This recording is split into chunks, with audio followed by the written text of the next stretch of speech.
Ito, aminin na natin 'to, may masaktan o hindi, bahala kayo. Ang tingin ng iba sa particularly sa OFW, ang tingin nila sa mga OFW, ATM.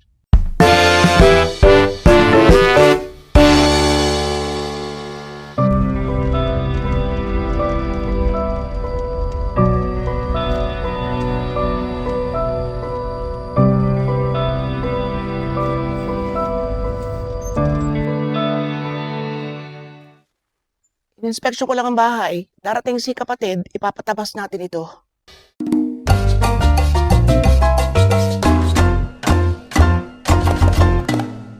Kailangang malinis-linis ito.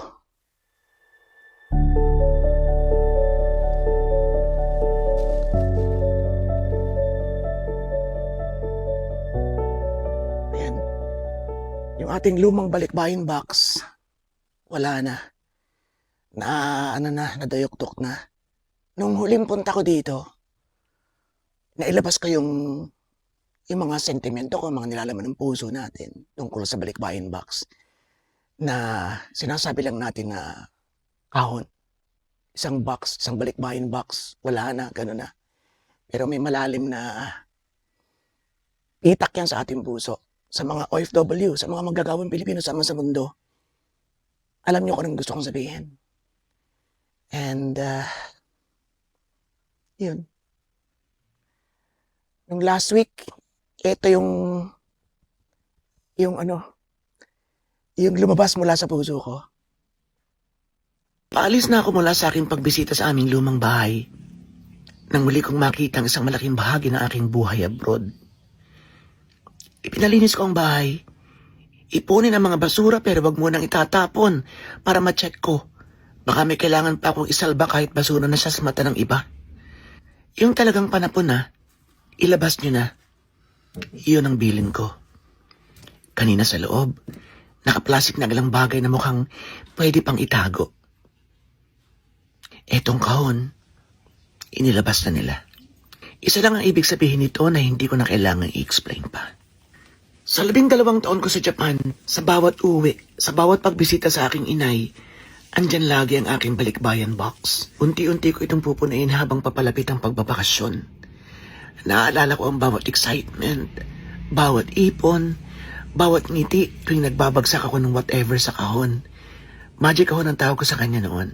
4 na taon na simula na mag-decide akong umuwi na at magpahinga. Hindi naman na kasi ako bumabata. At dito rin naman ang uwi nating lahat. Pinas pa rin. May karot sa puso na makita kong muli ang balikbayan box na ito dahil pinapaalala niya ang masasayang sandali. Ang paghihiwa-hiwalay ng mga pasalubong para sa mga kapatid. Ang ngiti ng inay na hindi matutumbasan. Ang tuwa sa mukha ng mga kapamilyang dinatnan. At ang saya na nararamdaman ko dahil may naibabahagi ako. Ang kahon na ito hindi lang puno ng pasalubong para sa akin. Ito ay puno ng pagmamahal. At dahil doon, sa totoo lang, mas masaya ako kaysa sa kanila. Wala yung kwenta-kwenta ng gastos, kwenta-kwenta ng pagod. Basta masaya ako para sa kanila. Sulit ang lahat. Masaya ang lahat. Hindi na praktikal na itago ko pa ang kahong ito. Basang-basa na, maputik, malambot na. Kukunin na siya ng basurero maya-maya. Ano man, ang mga moments ko habang pinupuno ko siya sa Japan at ang alaala ng inay at ng aking pamilya habang pinubuksan siya dito sa Pilipinas ay habang buhay naman nanatili sa aking puso. Para po sa lahat ng magagawang Pinoy sa buong daigdig, mabuhay po kayong lahat. Mabuhay tayong lahat. May balikbayan box man na wala sa ating pag-uwi. Ang importante, ang pagmamahal sa ating pamilya, sa anumang pamamaraan, ay nasa puso nating lahat.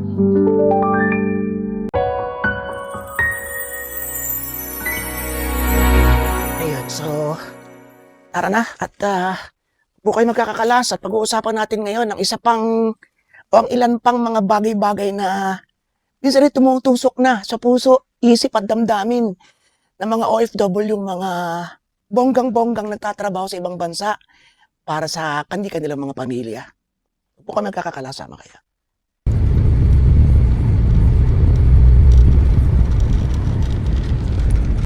Okay, hawakan na natin. Ito siguradong matibay sa hangin. Wala na tayong kakatakot ngayon.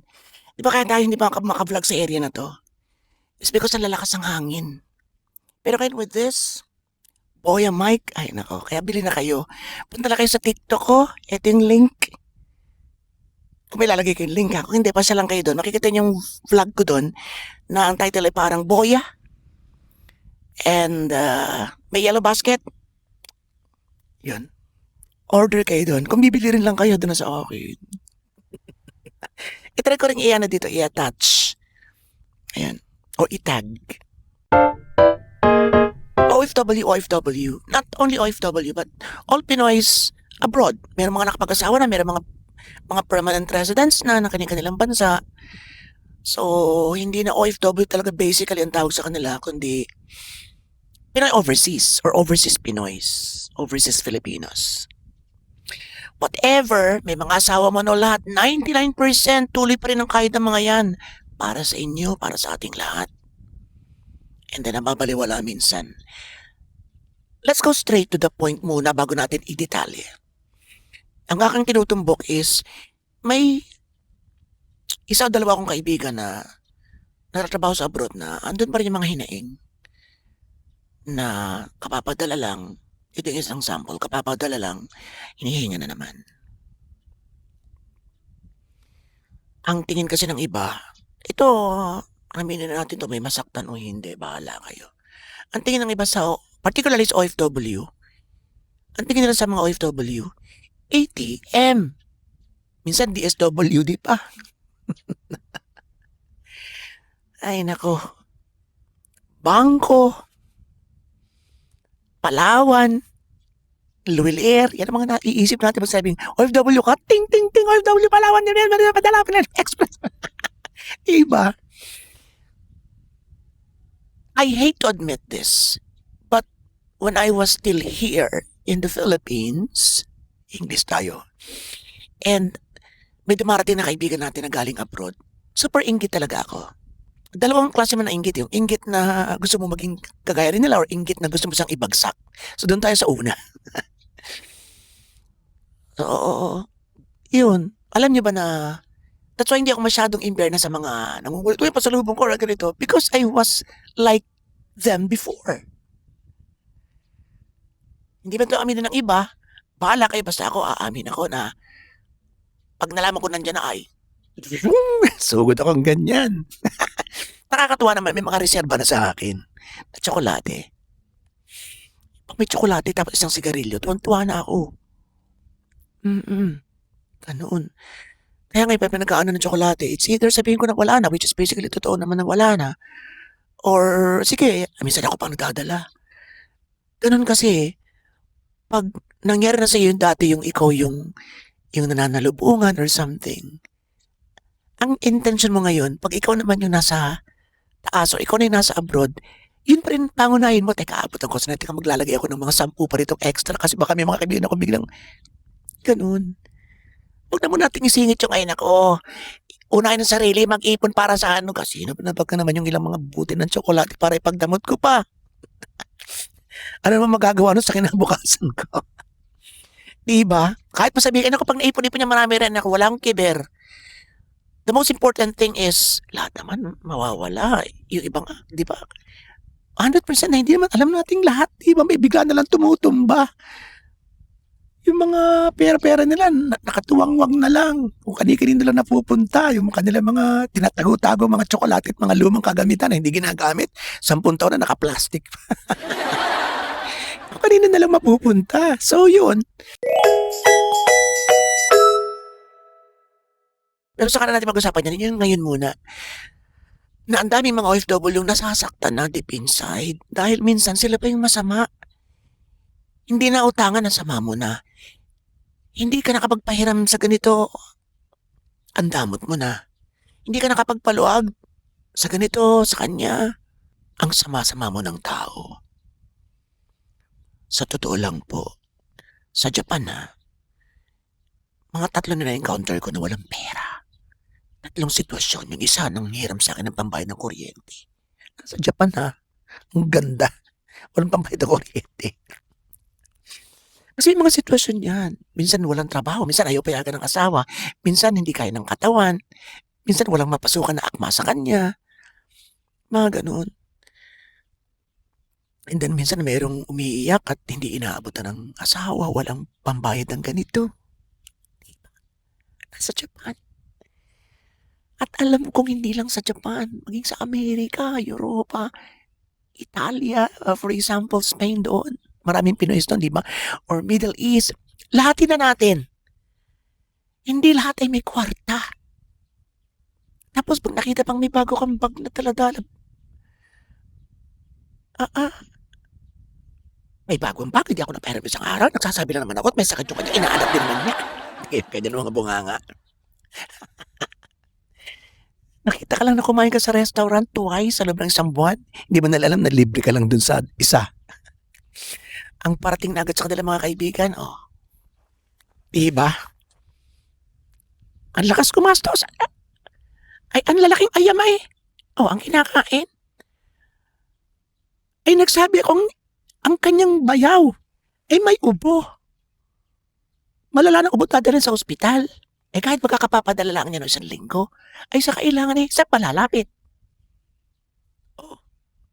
Wala naman kaming trabaho. Mga sample lang yun.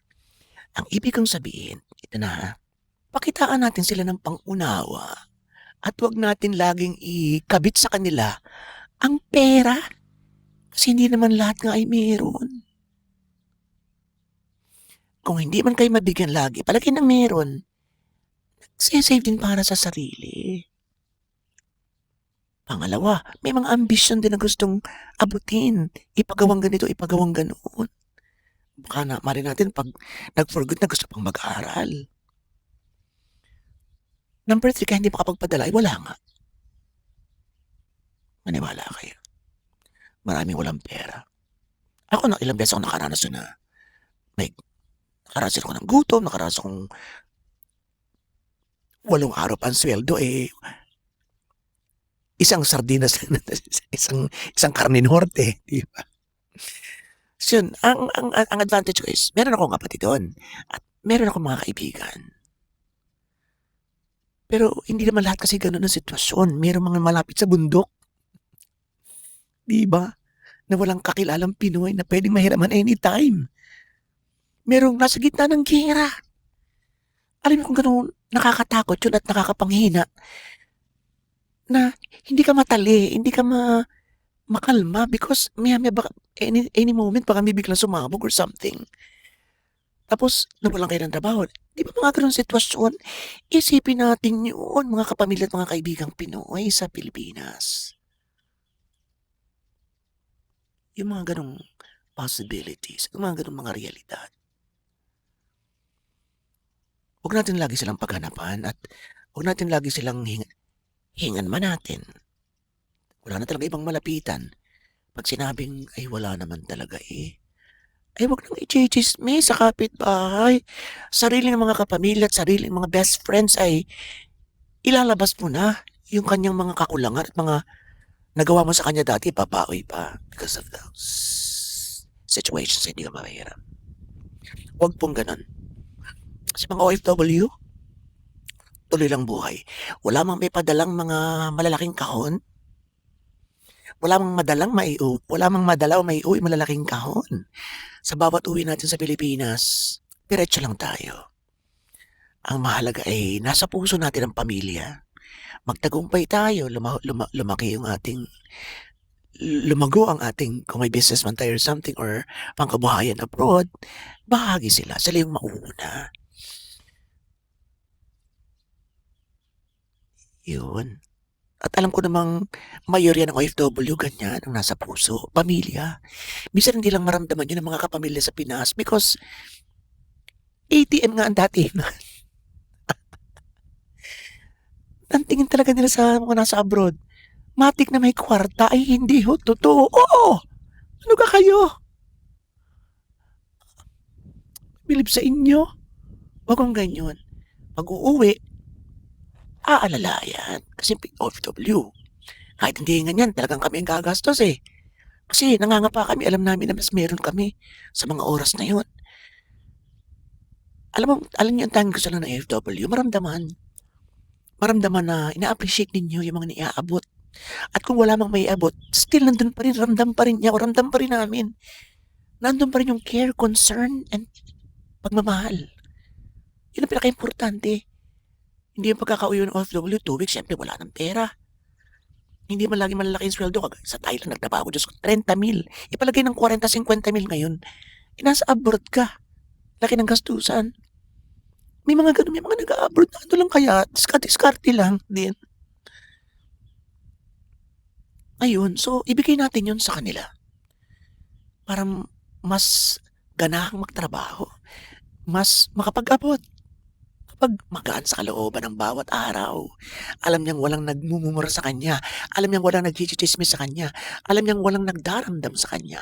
Alam niyang walang namumuhina sa kanya dahil hindi lamang niya napahiram na pagbigyan. Huwag ganun. Okay? So, mabuhay tayong lahat ng may pagmamahalan at may pagkakaunawaan. Mga OFW, pag may nalimutan ako, pakisulat na lang sa baba. Baka meron kayong mga gustong ilabas. Mula sa inyong mga puso na matagal nyo nang itinatago. Ilabas ninyo o isulat nyo sa akin, babasahin natin sa Facebook na mala, Dear Charo. Game ako dyan. Okay? Oo nga, why not? Okay, sa abangan ko yan. Sino kaya ang unang-unang letter sender natin? Kahit walang plano-plano, basta naisip ko lang yan. Okay, so yun. Maraming salamat sa inyong lahat. Si Fernando Pato, sa Regudo Gosimas. At mabuhay lahat ang Pinoy sa masulok ng world. Hepatology pa more and more and more. Thank you.